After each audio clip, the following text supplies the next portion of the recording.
Henry Ford's Own Story by Rose Wilder Lane. Chapter 1. One Summer's Day. It was a hot, sultry day in the last of July, one of those eastern summer days when the air presses heavily down on the stifling country fields, and in every farmyard the chickens scratch deep on the shady side of buildings, looking for cool earth to lie upon, panting. "This weather won't hold long," William Ford said that morning, giving the big bay a friendly slap and fastening the trace as she stepped over. "We'd better get the hay under cover before night."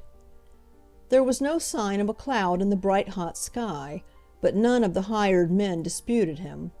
William Ford was a good farmer, thrifty and weather-wise. Every field of his 300-acre farm was well cared for, yielding richly every year. His cattle were fat and sleek, his big red barns the best filled in the neighborhood. He was not the man to let 10 acres of good timothy and clover hay get caught in a summer shower and spoil. They put the big hay rack on the wagon, threw in the stone water jugs filled with cool water from the well near the kitchen door, and drove out to the meadow. One imagines them working there, lifting great forks full of the clover-scented hay, tossing them into the rack, where, on the rising mound, the youngest man was kept busy shifting and settling them with his fork.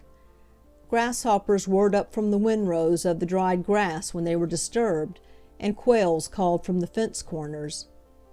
Now and then the men stopped to wipe the sweat from their foreheads and to take long swallows from the water jugs hidden for coolness under a mound of hay.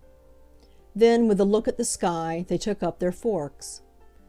William Ford worked with the others, doing a good day's task with the best of them, and proud of it. He was the owner and they were the hired men, but on a Michigan farm the measure of a man is the part he takes in man's work. In the cities, where men work against men, let them build up artificial distinctions. On the farm the fight is against nature, and men stand shoulder to shoulder in it. A dark cloud was coming up in the northwest, and every man's muscles leaped to the need for getting in the hay. Suddenly they heard a clang from the great bell, hung high on a post in the home dooryard, and used only for calling in the men at dinner time or for some emergency alarm. Every man stopped. It was only 10 o'clock. Then they saw a fluttering apron at the barnyard gate, and William Ford dropped his fork. "I'll go. Get in the hay," he called back, already running over the stubble in long strides. The men stared a minute longer and then turned back to work, a little more slowly this time, with the boss gone.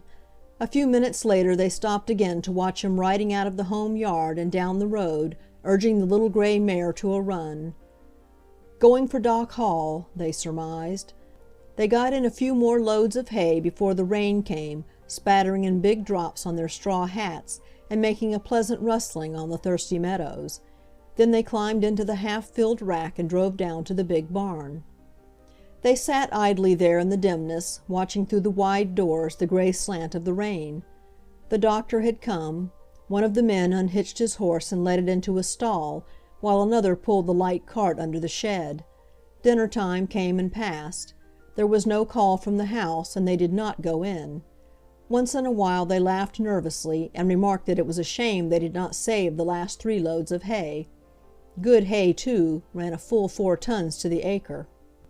About 2 o'clock in the afternoon the rain changed to a light drizzle and the clouds broke. Later William Ford came out of the house and crossed the soppy yard. He was grinning a little. It was all right, he said. A boy. I believe they had up a jug of sweet cider from the cellar in honor of the occasion. I know that when they apologetically mentioned the spoiled hay, he laughed heartily and asked what they supposed he cared about the hay. "What are you going to call him, Ford?" one of the men asked him as they stood around the cider jug, wiping their lips on the backs of their hands. "The wife's named him already. Henry," he said. "Well, he'll have his share of one of the finest farms in Michigan one of these days," they said, and while William Ford said nothing he must have looked over his green rolling acres with a pardonable pride, reflecting that the new baby boy need never want for anything in reason. Henry was the second son of William Ford and Mary Litigat Ford, his energetic, wholesome Holland Dutch wife. While he was still in pinafores, tumbling about the house or making daring excursions into the barnyard, the stronghold of the dreadful turkey gobbler, his sister Margaret was born, and Henry had barely been promoted to real trousers at the age of 4 when another brother arrived.